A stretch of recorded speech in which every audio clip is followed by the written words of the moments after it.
Well, good morning at the Penrite Oil Sandown 500 on-track action getting ready to get underway. But before we kick things off, we've got plenty to talk about. We've got a few teams here in the paddock, and we have representatives from three of them here today. In the middle, Matt Stone from, of course, Matt Stone Racing.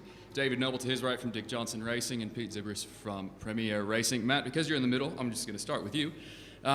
Each of these teams that are up here have had quite a bit of driver news and silly season news come across recently. You're one of the more recent ones to finalize your lineup for 2026. A couple of new heads coming, well, one returning and one new one coming to the fold.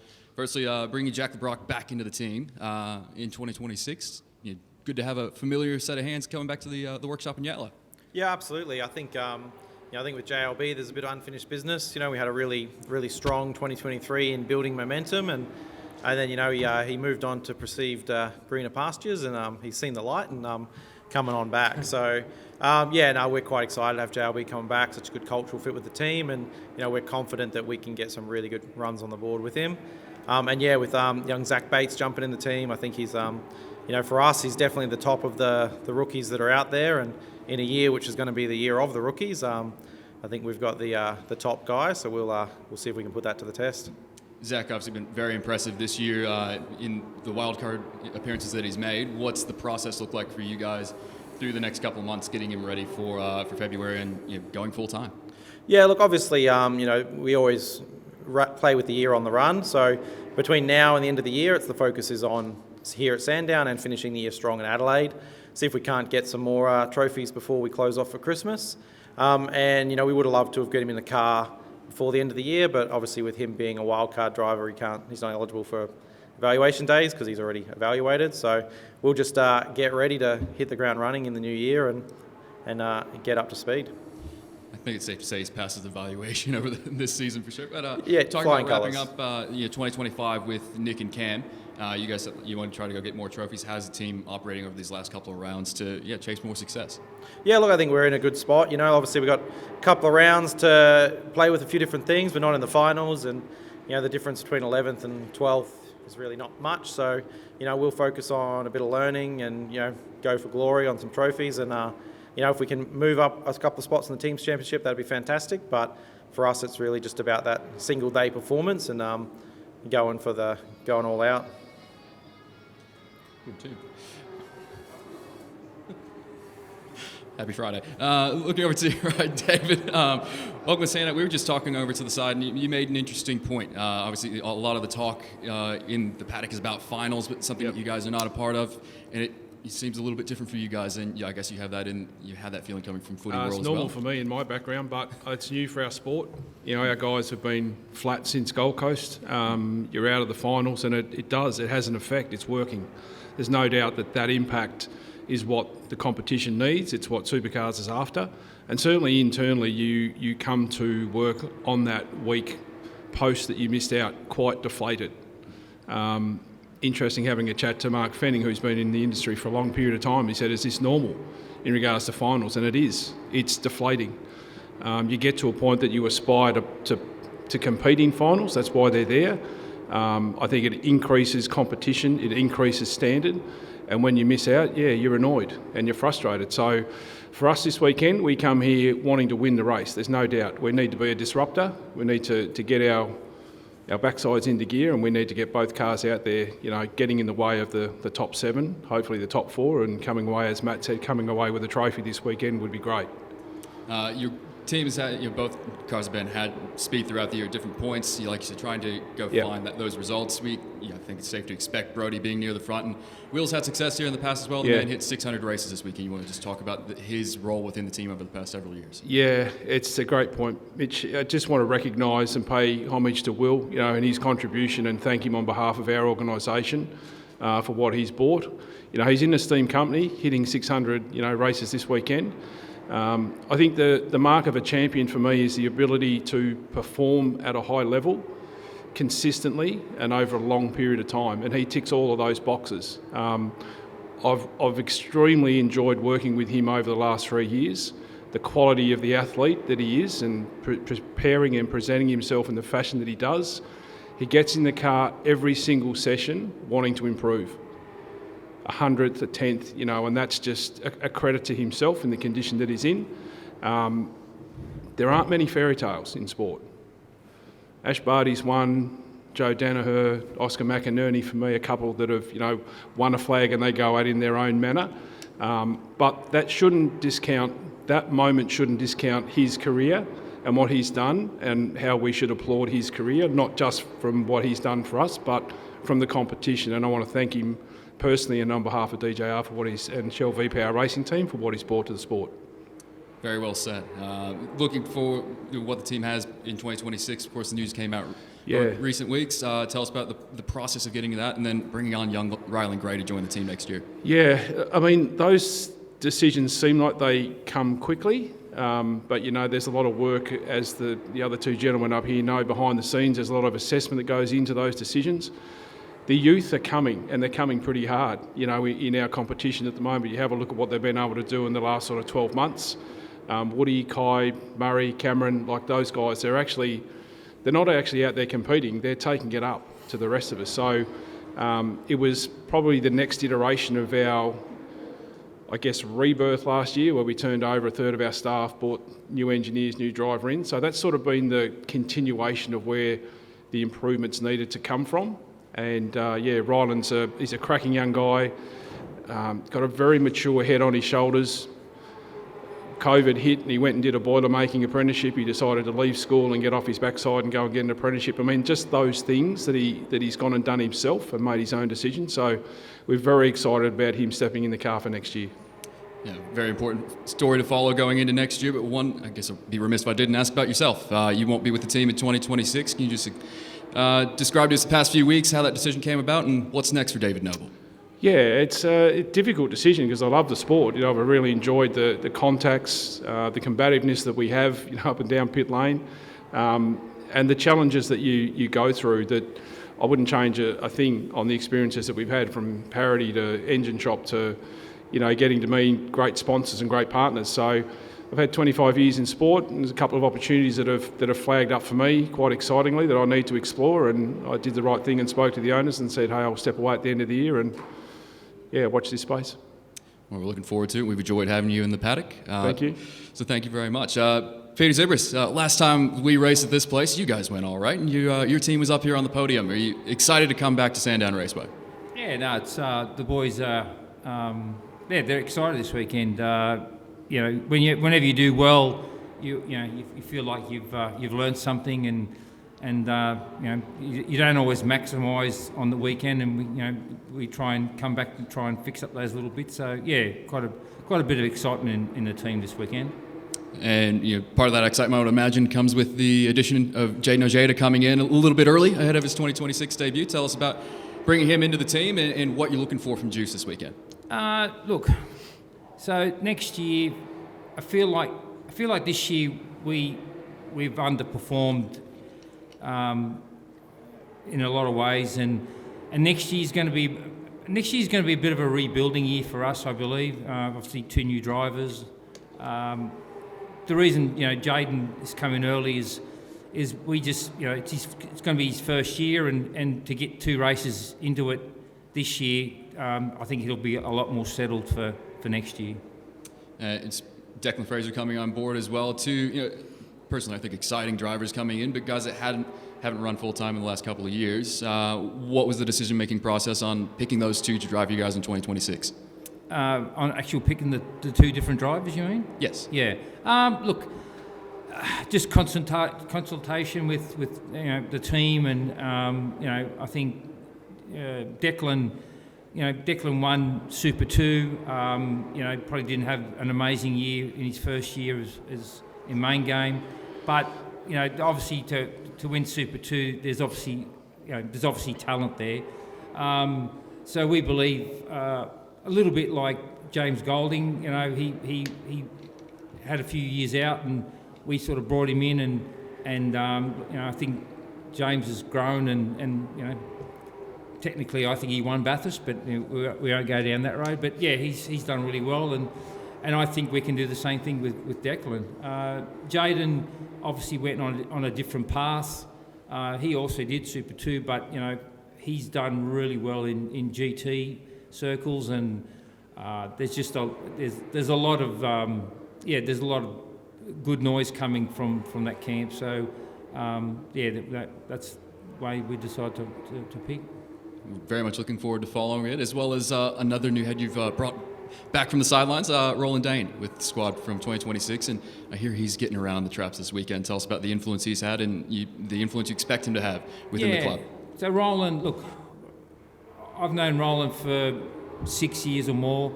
I like Roland. Like, there's a lot of people that either like him or don't like him. He's very black and white. He's very matter of fact, and I like that because you just know where you stand with the man. It's probably taken me about 4 years to get him. He just kept on slowly chipping away, and look, to have him on board is like. So this year he's been helping us back at the shop with debriefs and pre-briefs, and that's been great. But obviously, it's not enough. So I think having him at the track as well, it'll hopefully complete it and help us move up the order. It'll be very interesting to follow. I'll open it up to the journalists in the room for any questions for the guys.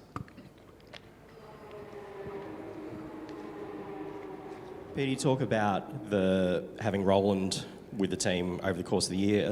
Is there any changes you can point to that he's already suggested or enacted with you guys as part of that? It's such a running a team is like sometimes herding cats, and you try and get everyone to work together. We probably haven't gelled as well as we should have this year, and I believe he'll be very influential in gelling the team. So that's probably the biggest thing I'm looking forward to. So is that like a culture-based thing? Yeah. Cool. David, you talked about your experience of finals in football, and if you don't make finals, the deflating experience of that. Yep. But in football, you don't then have to go play a few more rounds of football. How have you worked with the team and sort of built them back up, given that you have to go out and race just as normal for 2 more weekends? Well, we still have work to do. That's the benefit is when you exit finals, you're booking a holiday, whereas we have the luxury of still coming to race, for another 5 races. So 2 this weekend, 3 at Adelaide. So the benefit is that you need to pick yourself up pretty quick, because if you do tend to come too deflated, you'll get your backside whooped again when you get here. So preparation of the car still needs to be at a high level. Pre-briefs still need to be at a high level. Planning and strategy, obviously, you still need to pick it. So, and you can still win the race. We can still come here and salvage something from the year, knowing that we didn't get through to this last 7 and then get to the last 4. So there's still trophies to be won. David, a lot of people in this paddock probably associate you more so with AFL and your previous line of work. Is there any chance that you might land back in AFL land? Look, I'm just keeping. As I said, there's a few things in the background that are bubbling away that I don't really want to go into detail. For me, this weekend's about Will Davison, it's not about me. We should be recognising the champion that he is in the 600 rounds that he's gone through. So my stuff will take care of itself, but I'd like us to sort of recognise Will more than me. Matt and Pete, 2 teams that weren't in the finals from the start. Can we sort of get, I guess, a bit of a assessment on the finals today? Have you liked it, sort of looking from the outside in? What's sort of your assessment? I was always a fan of the concept from when it was sort of conceptualised, and having lived through the first season of it, it's definitely, you've got more to charge for than just, where are we going to be at the end of the season? Where is the Sprint Cup, the Enduro Cup? Do we make the finals? We set a high goal this year of trying to get both cars in. Unfortunately, we struck out in that. But for us, we can look at those rounds between the start of the year and the end of Bathurst and pinpoint where we misstepped. So we sort of were able to have the highs and lows of the season and different checkpoints along the way. And then now we can sort of look at it as, okay, well that's done. We didn't make the finals, so we've got the last couple of rounds to look at where we misstepped and see if we can't tidy that up to have a red hot crack at it again next year. So I've liked it. It's a strange position now where both our cars are sitting in the early teens in the championship, and you're not really, if you're 11th or 12th or 13th, it's kind of much of a muchness. So your focus shifts to more of other targets, like we want race wins, teams championship, and anything we can do to build our understanding and knowledge to better ourselves for next year. So, it's the first time going racing where the Drivers' Championship isn't our top priority. So it's an interesting dynamic. Agree with Matt there. The one thing I will add though is because we get limited testing, because right now we've got 2 cars that are out. We're going to start. For us, the next 2 races we're going to be concentrating on next year. So it's not that we're not here to compete, but we're going to we're getting ready for next year, and we're probably going to be trying things, and where you normally wouldn't try things during a race, where it's all about next year for us.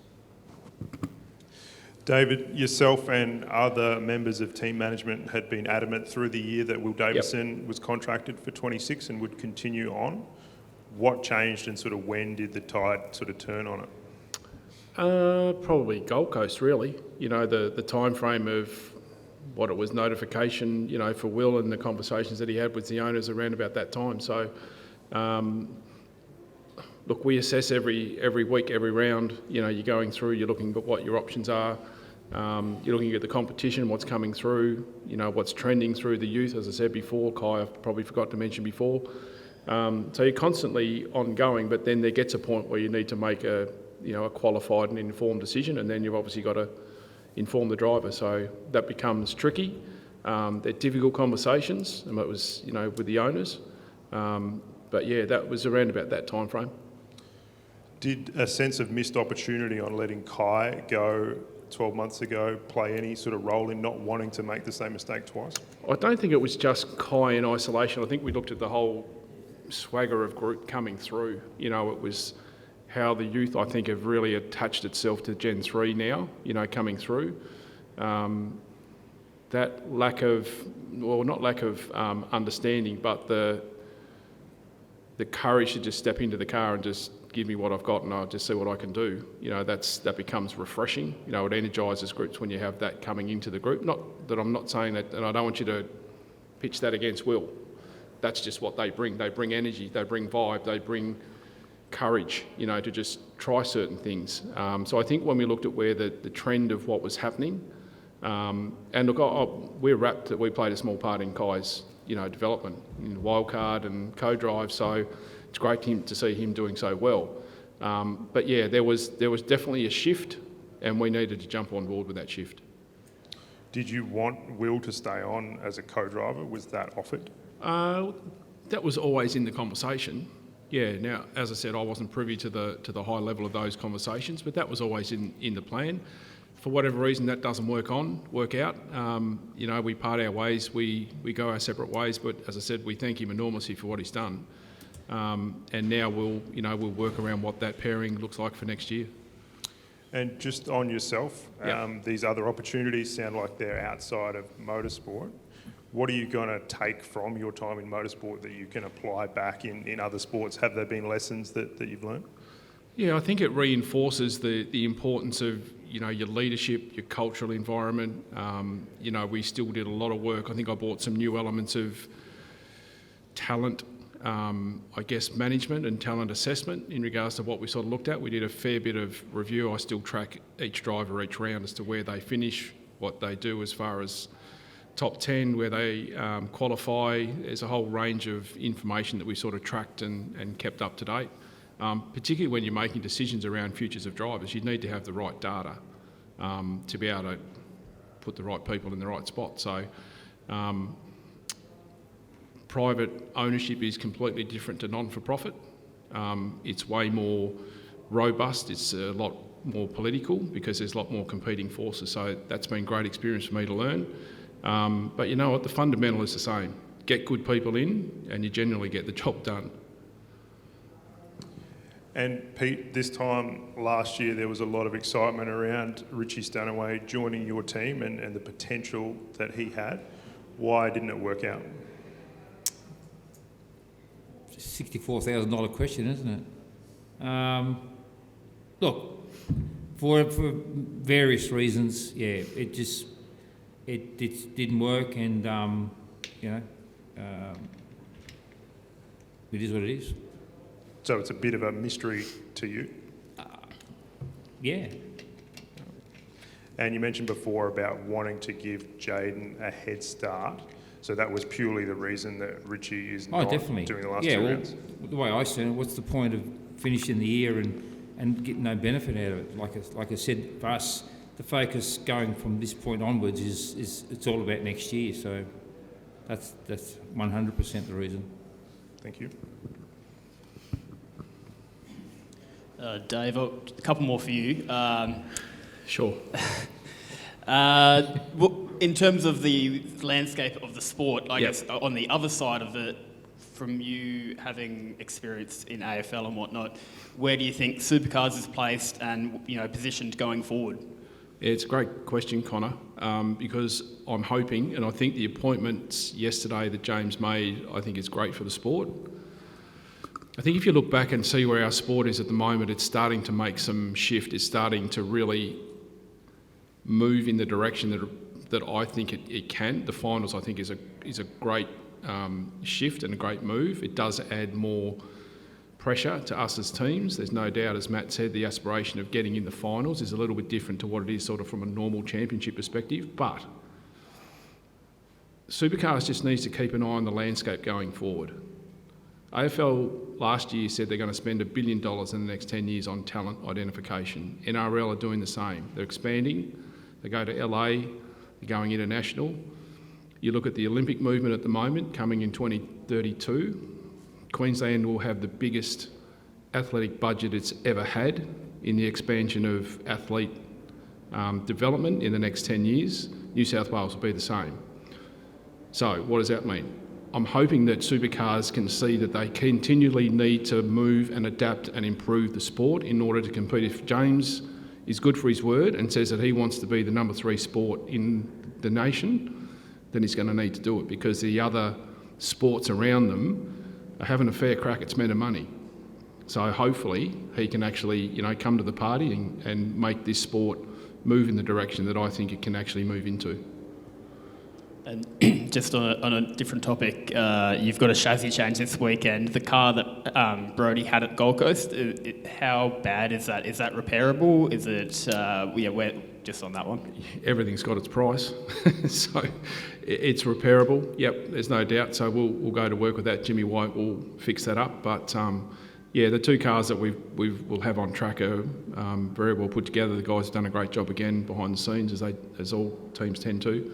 But yes, it's definitely repairable. It's not a write-off. Pete, sorry to mention the Roland again, but I mean, there's been comments. Quinny had a few interesting words to say. Are people scared of Roland coming back? I hope so.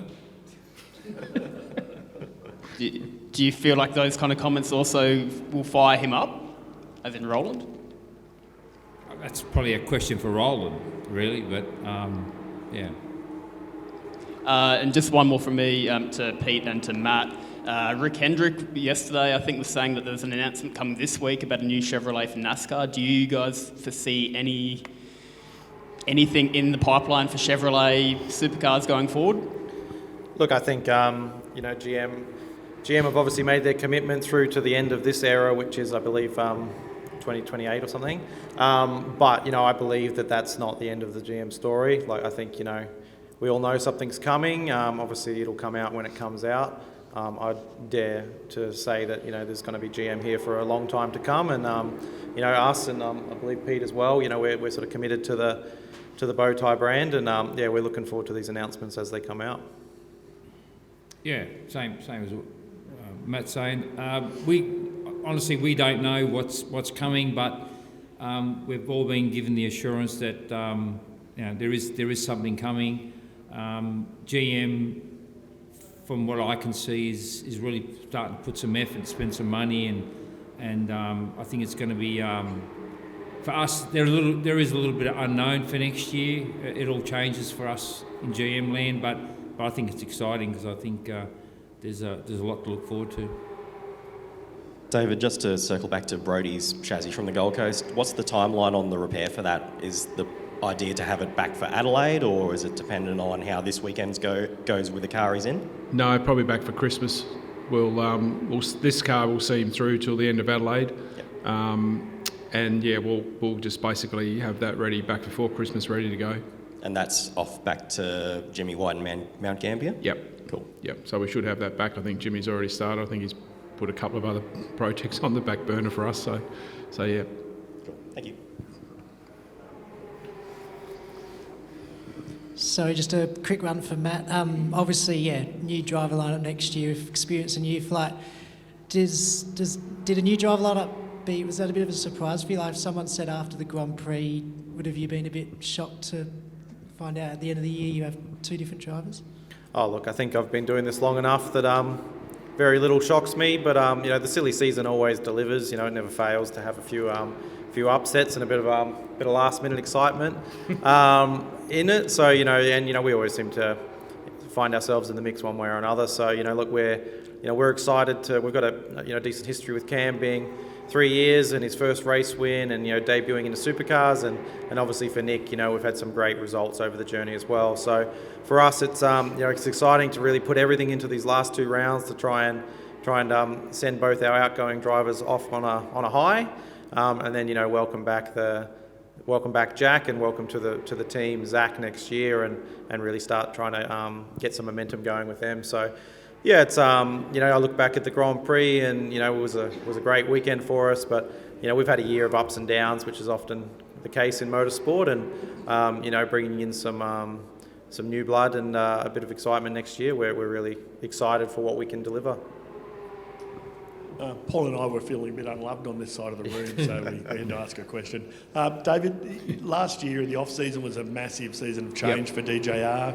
Obviously still going through change. Is there a sense that you've got to where you personally wanted to get to, and that's why you can walk away, or do you think there's still like a truckload of things to come from DJR? No, I think the first one, Andrew, I think it's in a really good spot. I think the last iteration was that next driver change, whether it was this year or next year. But continuous improvement now needs refinement. It can't just be left. Perhaps maybe looking back at the post-Penske days, we were a little bit slow to move on a few things. We've spent more time internally now looking at succession planning, the growth of our talent coming through, as in holistic talent, not just driver talent, but internal staff talent, because you have to. We look at things like this year, you look at the way that pit stops have escalated, in regards to the impact that's now having on races. So, we've now got a physio that comes into work. We've now got a program, an S&C, a strength and conditioning program. Like, there's all those things that need to shift because they have to if you want to be up the top of the field. So, yeah, it's in a really good spot for me as to where we've got it to now. And do you feel like you've done what you need to do, or could there... It's always more. Crikey, yeah, it's always more that I think you can do when you sort of step back in reflection. But no, I've been extremely happy with where we've got to, the support that we've had internally, the acknowledgement from the owners when we want to make a significant shift. I think, as I said to you maybe at the start of this year, we had put our finger in the dike for a few years and that wasn't working. So we had to make a significant shift, turn over a third of our staff, new drivers, engineers. So significant financial investment in that and infrastructure around that. So you can't just bring the people in whilst they're the core of what you do. You still need to have the support and the mechanisms around that, the infrastructure around that. So yeah, so we're in a good spot. I imagine Will's fairly popular inside the workshop. I mean, what does something like that do to the mood around the place? Oh, flatteners, you never want to see a champion, leave your place. It's always difficult. Those circumstances, I said, it's very rare to have a fairy tale exit. But we need to get on with it. We've got to prepare the car for him this week. It'd be great to see him on the podium in one of the last 5 rounds. Be thoroughly deserved. But yeah, it's always sad, but we've got to pick ourselves up and we've got a job to do. And, I think as Matt said, there's trophies to be won here and there's disruption. Someone's going to be disrupted this weekend and hopefully it's us.